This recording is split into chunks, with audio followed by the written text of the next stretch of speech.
Do you remember learning about the food groups and how many servings to eat from each group and which foods to eat sparingly and which foods to eat in moderation? The more years my life went on, I realized that there was a big piece missing out of that lesson. I was like eating the same things, but now I was having different feelings and results, and it's getting pimples, I was bloated, having a belly, and I was like, well, what's going on? I decided to Google, which foods should I eat together?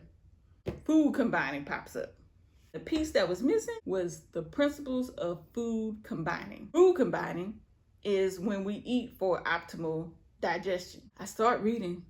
First thing I read, eat dairy on an empty stomach. I said, wait a minute. Eat dairy on an empty stomach? We're taught to eat ice cream with an ice cream cone. We're taught to eat ice cream with cake. Ice cream with cookies.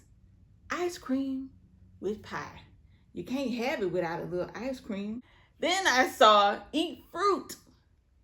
Fruit and dairy both should be eaten alone and on an empty stomach, which means you don't combine it with anything other than itself. How many of us heard that in elementary school while we was learning about the food groups? Apple pie.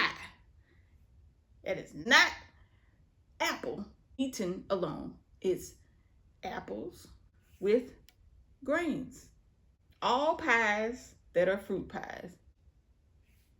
The interesting thing is we wonder why we have so many health challenges. We can't lose weight. We're always bloated. We're inflamed. But maybe it's because we weren't taught the principles of food combining. And you can't eat everything with everything. When I started to honor these principles, guess what came back?